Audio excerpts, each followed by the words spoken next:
Hi, everyone. Welcome back to the Cybrary Podcast. I'm Katie. I lead the people team here at Cybrary, and I have a very special guest in the studio with us today. This is Cathryn Stickle.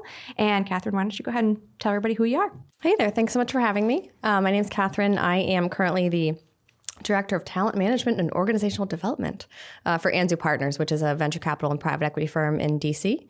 I run the functions of kind of talent, org dev, HR for Anzu and for currently 12 of our portfolio companies.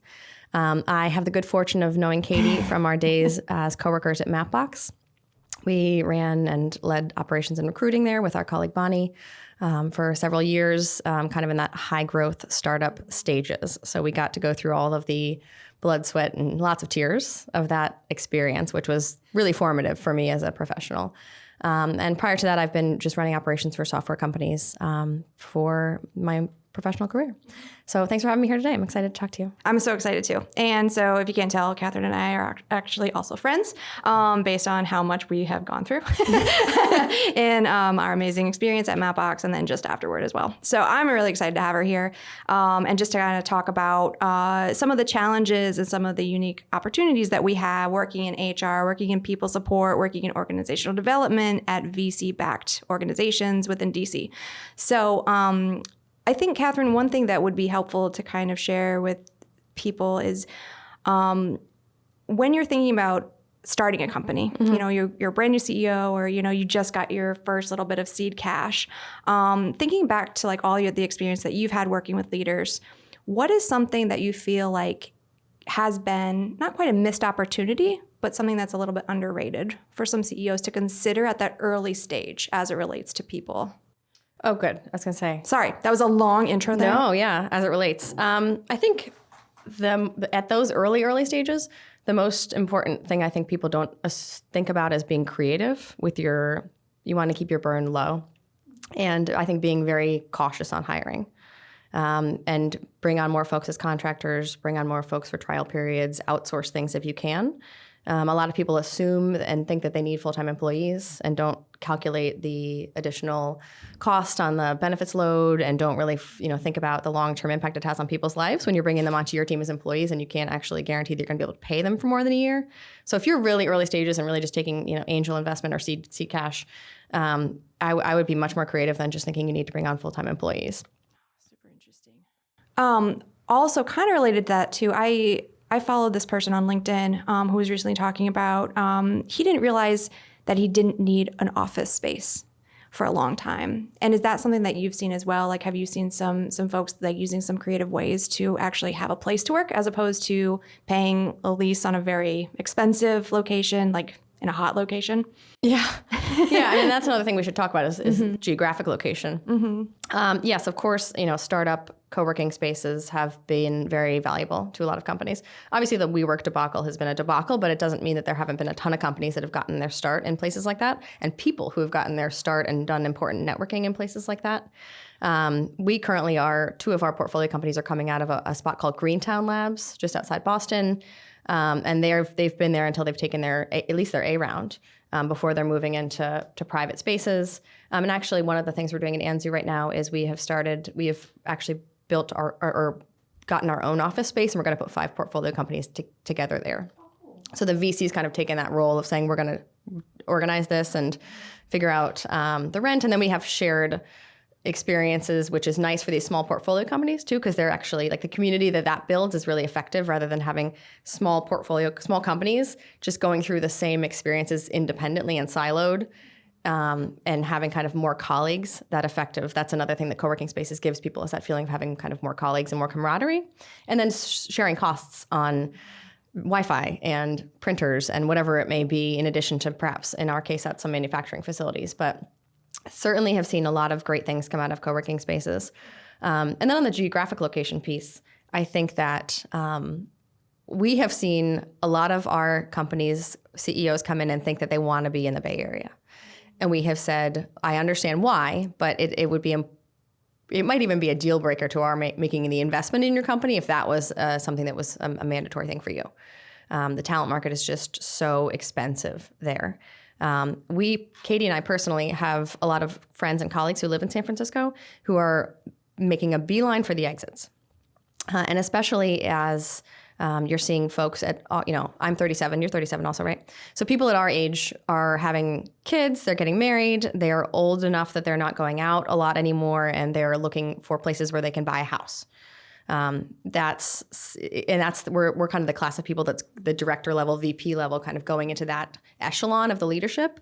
And that's who, I would argue, we always joke we're the people who do all the work, the kind of the middle level that really holds the companies together and does a ton of the work. So those are the most important people in my estimation that want to work for your company. One of my friends, she's the VP of people at Duolingo. Mm-hmm. They're in Pittsburgh.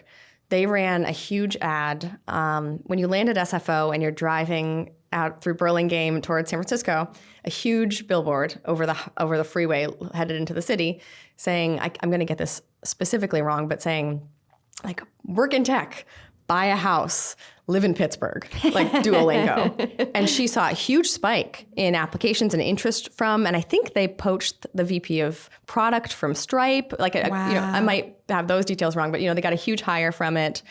People increasingly are interested in living in moderately priced cities and having houses and lives. And again, that's the class of people that I think a lot of venture-backed companies need the most, are those kind of director, VP level folks. So I think being creative with geographic location, we have seen our portfolio companies do better when they are in kind of second-tier cities. And as from the recruiting perspective, when I'm talking to people and they live in New York, and I'm saying, do you want to move to Atlanta or Austin or Kansas City or things like that, as long as there's a backup option for them in those cities, they're game. Oh, interesting. Okay. So they're not going to move to a city where if it doesn't work out, they're screwed. All their eggs in one basket then. Yeah. Yes. And they're not going to, in so many cases, people have spouses and children. Again, when we're recruiting these higher level positions. So if they can, with a straight face, be able to tell their spouse that if this doesn't work out, there's at least one other option or several other options for me in that city, then it's been totally fine. So that's what I recommend to our executives when they're thinking about where to put the companies, is make sure there's not exactly competitors, but companies where if it didn't work out for these folks, they would be able to get their next gig in that city. Super interesting. So when you're talking about attracting talent as well, I mean, what is something that you feel as though is like a tool in your back pocket mm-hmm. that you've been able to use like pretty widely within recruitment and just attracting talent? Sure. I mean, it's for software engineers, it's hand-to-hand combat. I've learned to not, and I sit in my current role, I have to sit and talk to CEOs about this all day, and they want me to tell them that I have the trick. Right? Like I figured it out, guys. I got it. But there's no silver bullet, particularly for software engineers. The labor market is just so tight. The best thing that you can do in that case, and in coincidentally in every other case, is to have, in my opinion, a strong company identity. Mm-hmm. No matter how big the company is, if it's two people, you have an identity. You are making it possible for candidates to self-select onto your team because they know what the identity is and they know it's going to work for them or it's not. Being clear about that, in my mind, is incredibly effective. And while perhaps it means that you won't hire people because of that, those are the folks that wouldn't work out in the long run. Mm-hmm. So having that kind of clarity, and what that means is writing down what your company culture is, whether it's 2 sentences, whether it's, it doesn't have to be elaborate or fancy or simple, or it can be simple. But what you and your co-founder or just you or whomever your originating team is, what are you like? How do you work? There's so many different manifestations of that, whether it's like maybe we are mobile people and we can work from home, or maybe we love to be in the office together and we really value that kind of camaraderie in person. Maybe you guys are, it runs the gamut. Maybe you're big drinkers. Maybe you're not big drinkers. Maybe you are people who work 14 hours a day. Maybe you believe strongly in work-life balance and you don't want people to work more than 8 hours a day.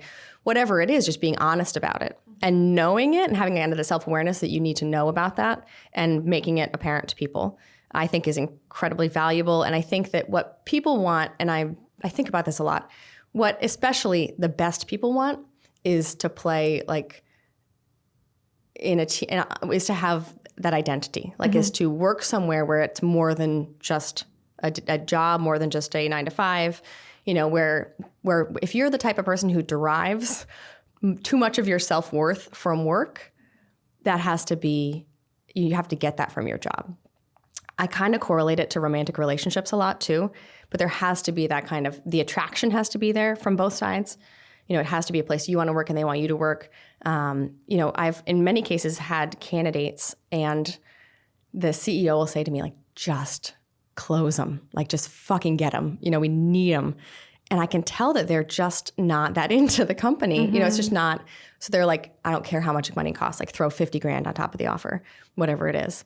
And I'm saying I can do that, but they're going to be gone in 9 months. There's just no chance it's a long-term, that attraction is not there. It has to be kind of a both ways thing. And again, especially with your top tier of people, they're not going to work somewhere where they're not getting that kind of like identity kind of cloak from the company, and they can't be proud of it and go out and tell their friends that's where they're working and be excited about. And it's not necessarily mission, right? It doesn't have to be that we're doing something good for the world. Like how much bullshit have we seen from every fucking company saying we're building ad tech, like we're making the world a better place. Like, all right. Enough. Calm down. Calm down. You're not. You're not. But most of us aren't. It's okay. It's not about that. It's about we're a good company. We're making a product that we think is valuable for this reason.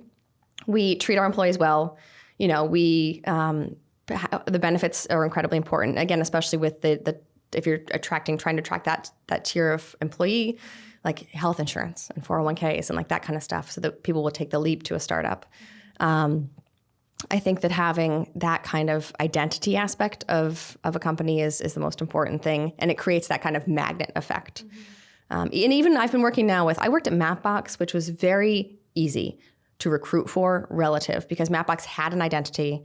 It had a very strong kind of online presence. We had a great blog. We had great folks on Twitter. We had a beautiful website with incredible design by our friend Tatiana. We had all kinds of content and resources.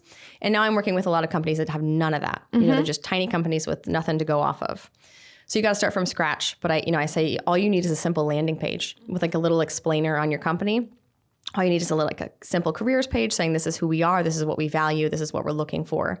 It doesn't have to be rocket science and it doesn't have to be expensive. Right. It just has to be honest. The expensive piece is so key because that's one thing that I have worked on since I started working here, is just like, how can we increase our brand awareness? There's such an opportunity for us to, even if we're not actively recruiting, we can passively recruit, and it's very cheap. We can do it on Instagram, we can do it on Twitter, we can do it in so many different ways. And so how can we kind of showcase this? This podcast itself is going to be part of our passive recruitment efforts. Sure. And that look at all the stuff that we can do here. And as someone in this particular role, I can learn from someone else, I can invite people in, and then we can just, find opportunities to hear lessons learned from other professionals out there. So that's awesome. Well, the more you're doing that, the more you're doing kind of the passive aspects of it and contributing to building and contributing your company culture.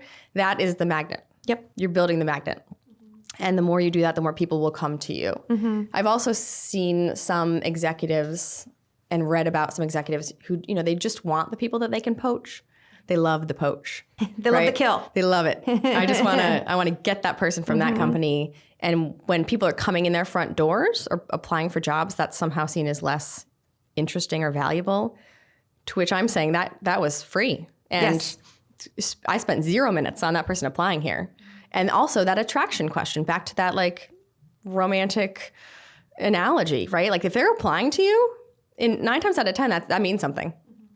Obviously, it's easy these days with kind of the click to apply thing that can be a challenging part of recruiting. But in a lot of cases, if you have a good application process that actually you can weed through people by asking for some simple information up front or seeing if they follow directions on the application, they're applying because they looked at your company for a couple minutes at least and thought about it. And if they wrote a cover letter that's at all, interesting, then holy shit, you're halfway there. Battle's half won.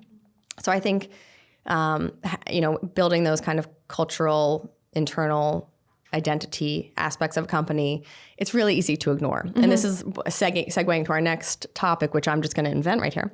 A lot of some CEOs don't care about that stuff. Mm-hmm. And that's fine. But they have to deputize somebody to care at the high level. If there's not an executive at the company who cares deeply about culture and recruiting, God bless you, good luck. I don't know. It's not something you can just hand down to a recruiting manager and say, make this happen, because it needs to be both the recruiting and the company pieces of it, the people pieces of it need to be really, really important.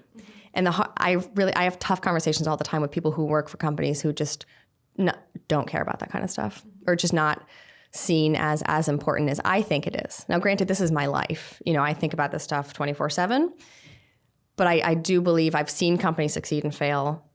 We're the ones, Katie, people come to our offices to cry, right? Like when things aren't going well, we're the ones who are on the front lines of that. So I know how important it is. And again, with those people for whom work is a huge part of their self-identity, they're the ones that we want, right? They're the people who are going to change your company's trajectory and add incredible value. And those are the people that need to be working for someone who's going to take care of them. And I think it's worth its weight in gold. And it's just such an important part of our lives. We work all the time. All the time. And if we're not at work, we're thinking about work. Yes. Or we're still logged into work and we're checking Slack and we're checking our text messages. So one thing, too, that I wanted to touch on there, because you brought up Mapbox again, and I think that the most amazing thing about Mapbox was that culture was not just our team. It was so much broader than that. Yep. And I think that's one thing, too, to think about, is that you can't just bring one person in to lead the culture of a company. And, we see a lot of, I see a lot of job opportunities out there that says people and culture, or head of people and culture, or talent and culture. And it's so much more than that. Right. It's like, sure, there's that wrangler and there's that person that can make sure that everything stays on track. But overall culture has to be a team effort too. And so when you're talking about culture fit, or, which is a really loaded term in the recruitment world, you're really talking about the same thing that you said. Like, what is the culture that we set out there, and how does this person identify with what we find important and what we value here? And so, when you're hiring people that all value very, very similar things, it's going to help to push the greatest part of those cultural pieces, and sometimes not so great pieces, along too. Well, and let's talk about that third rail of the culture fit question. Right? Because it's not, and it shouldn't be. And again, if it is, stop. Yeah. We're all Democrats or progressives, or we're all workaholics, or we're all, hipsters, or the kind of like the subtext of what a lot of people hear.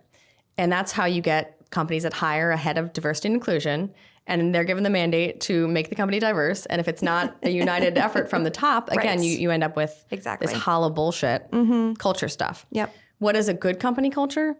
It talks about the way that you work, right? Like at Mapbox, we write things down. That was the most important aspect of culture at Mapbox that I took from it. Same. Communication, hands down. Yep. Everyone works faster, better with effective communication. And one of the first things I remember reading on the wiki, the thing that I miss most about Mapbox is GitHub as a centralized communication tool, and the wiki. Like, having everything written down is invaluable. And I'm trying to get that up and running at my companies and now. But it's harder when you don't start from day one. Agreed. But the thing I most remember reading from Mapbox was the communication is really important to us. Here's good communication, here's bad communication. Bad communication is, hi, Katie, your meeting is all set. See you next week. Here's good communication.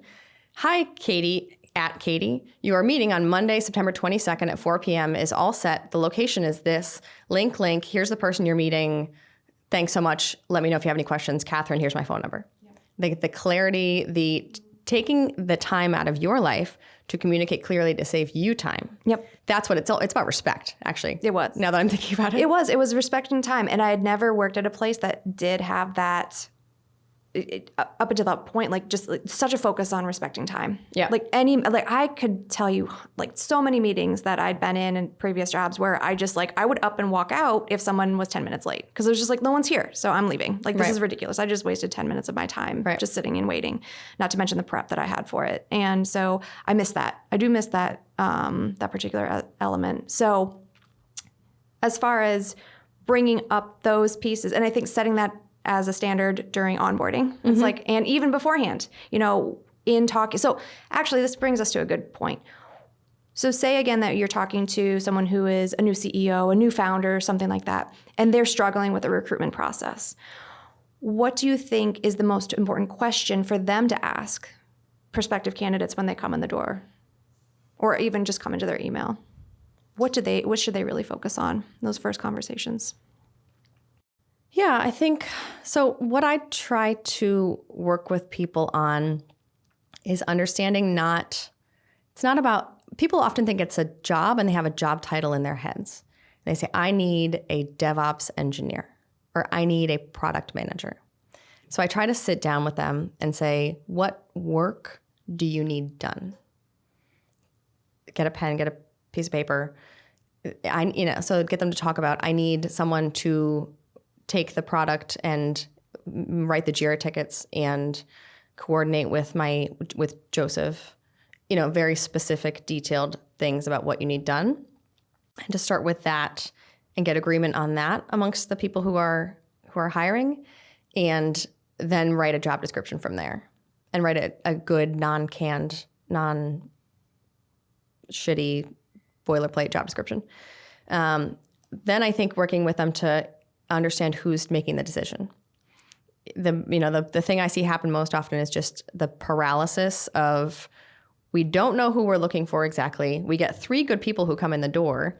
We like them all. We don't know what we want them to do. We've lost sight of what we need done. And we have 3 different opinions because we have 3 people on the hiring team or whatever.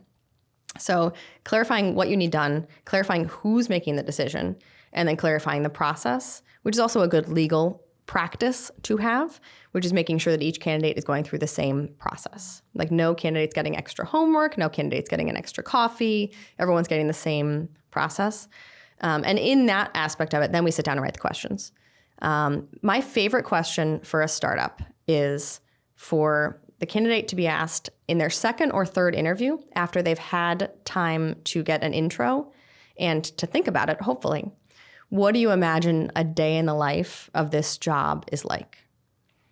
And then you get them to talk about it, and hopefully they're thinking about what it's like to work at your startup and saying, well, I'd imagine that it's a little chaotic and that it's a little uncertain at times, but that I'd be doing X, Y, and Z.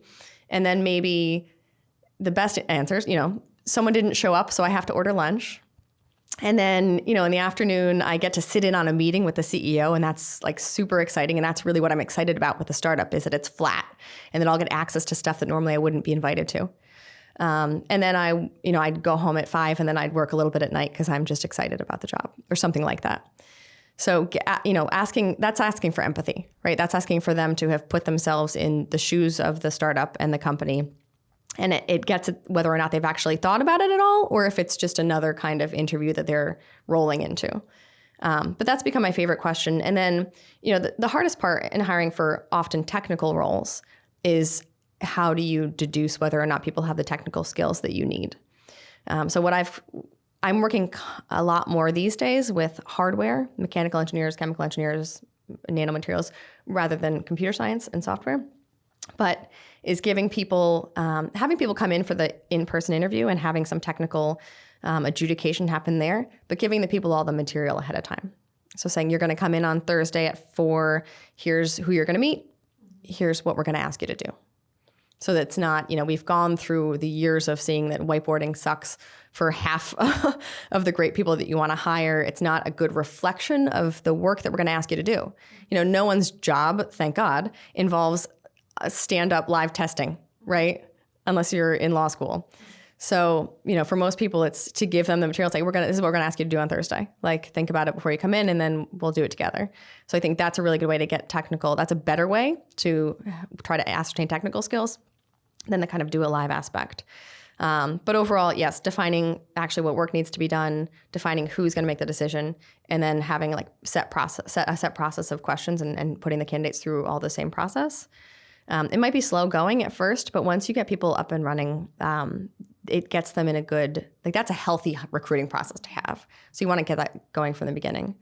The other thing I harp on, a harpy wife, used to be one of those, is that you have to always be recruiting. and again, hopefully it's the CEO. If it's not, it's got to be some executive at a high level. You have to be always thinking about people.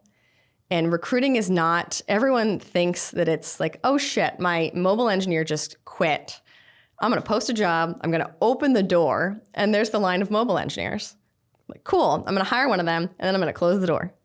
And that's in a year, that's going to happen again, right? It doesn't work that way, especially in software engineering, as we've discussed. But it also shouldn't work that way anyway, because the best people they're not standing outside. And they're also not, the people, again, with the romantic attraction, the people that you want to work for your company, you want to build that kind of warm affection over the course of years. So I try to tell my CEOs, like, however big your company is, if your company is 20 people, you need to have like 20% of that number, you need to have warm in your pocket. People that you know, people that you've met, you go to meetups, you know people, you have coffees with people, their resumes, like just keep an Excel spreadsheet, keep a Google Doc, something, names and numbers of people that you like, and reach out to them once a quarter, give them to me, and I'll keep the relationship warm, or have a VP people who can help you with that. But having warm relationships and working on ways for your company to have warm relationships with people is what I would say is the best piece of advice I have learned and can offer. I'm having lunch tomorrow with a woman that I think my company should hire in like 2022. But I reached out to her on LinkedIn and said, hi, you are great. I work for this VC firm. We don't have a role right now, but if you're ever interested in talking, I'd love to have lunch. And we met for coffee 4 months ago, and then I put a calendar invite, and we're having lunch tomorrow. I have no job for her. She is super flattered by the interest. Like, no one's going to be pissed off when you reach out to them and say, hey, you look great. Can we talk? I don't have a job for you, but let's just talk. Like, let's be friends. Like, it rarely goes, I haven't had it go wrong yet.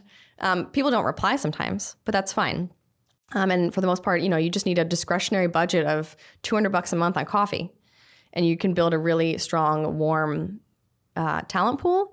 And then are there other ways you can build a warm talent pool? So on our website, on anzupartners.com, there's a resume drop. So it's really easy. Awesome. I just built it and one of my colleagues helped me build it into just a simple, one of the problems with resumes is that they're PDFs, which are really hard to machine read. Greenhouse has been doing a decent job of parsing them, and other companies that's all they do. But for a non-software firm dedicated to that, it's really hard to parse PDFs. So I have a couple defined questions that people ask, and then you drop your resume. So I get it into an Airtable with location and phone number and email address and So that way we have people who are coming in and just giving us their resume to hang on to. And that way I can keyword search kind of their education or their skill sets or their former employees whenever we're looking. So that if we need to hire, I go to that first. And I say, here's 3 people that are in our orbit that we can reach out to. And we're thinking about what can we do with these people and these resumes also. And, should we be doing a hackathon? Should we be doing we have happy hours a lot. So we did happy hours in Atlanta and Boston and Chicago this year, just things like that. Like, spend $1,000 on have a happy hour and invite people. And again, there's no job on the end of the stick, but it's just a relationship. And most people love networking, or they don't love networking. They understand the value of networking, and they'll take an appetizer and a drink. So that's been effective for us. I recommend doing things like that. I recommend keeping track of all those warm relationships you have, like putting it into a spreadsheet, and having some sort of way to go back to that when you need to hire, especially if you're the executive side. That's awesome. As far as keeping employees, like when you're talking about a very cash-strapped, VC-backed startup here, especially in the DC area where, we have some big fish coming in, especially with Amazon coming in pretty soon. What are some tips that you have as far as keeping people happy? I think the Amazon thing is going to be good for all of us. I think it's the same question of, a busy street with 10 restaurants does better than a quiet street with 1 restaurant. I think they're going to hopefully drive up our salaries. Yeah. I mean, one can hope, right? Across the board. You get a raise. The thing about retention is that it correlates exactly with what we were already talking about company culture. And what I was talking about with kind of the best people and the people that you want to have, they're not going to stick around if you don't have a good company culture and you're not taking care of your people. So it's all the same It's all the same equation. There's no other special magic. One of the things that I don't think we talk about enough with respect to retention is that if you want to retain people, you need to fire people. And I'm a big proponent of firing people and firing people quickly. I think that if the best people, the good, even the people who are just doing a good job, but you really want to keep, if there's someone who they're dragging along behind them, that's incredibly demoralizing.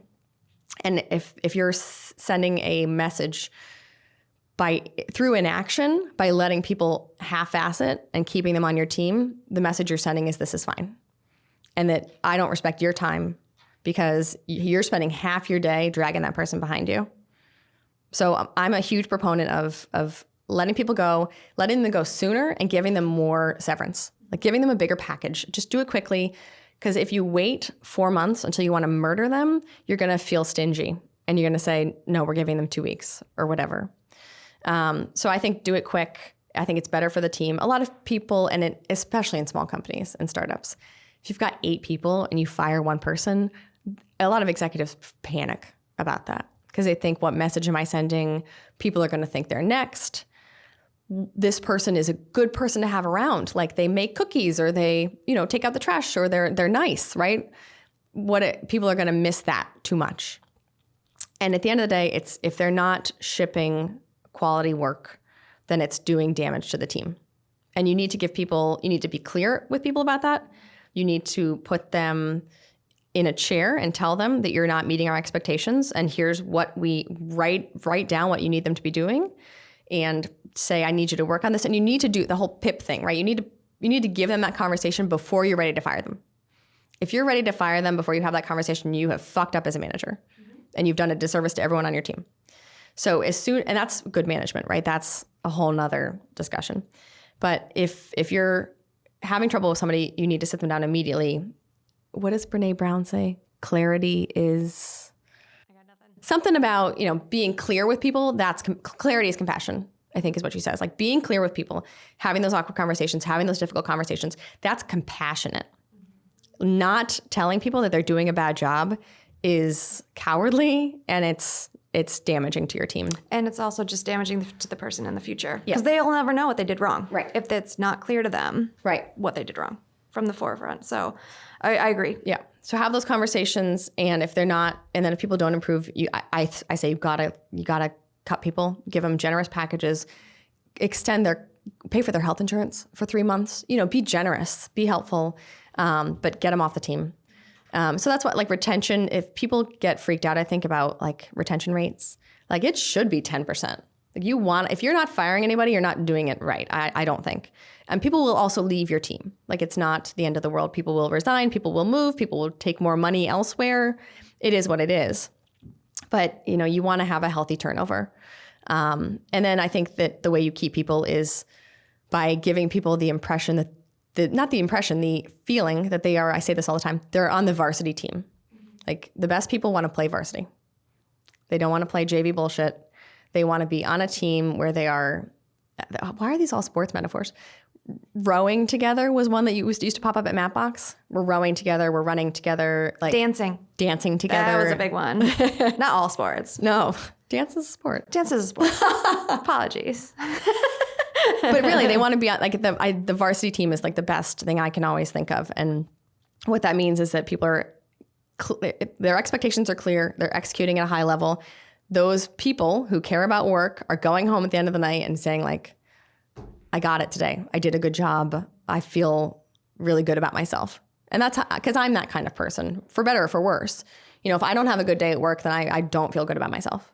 And if I don't work hard, I don't feel good about myself. I don't know if that's healthy or not, but that's just my truth.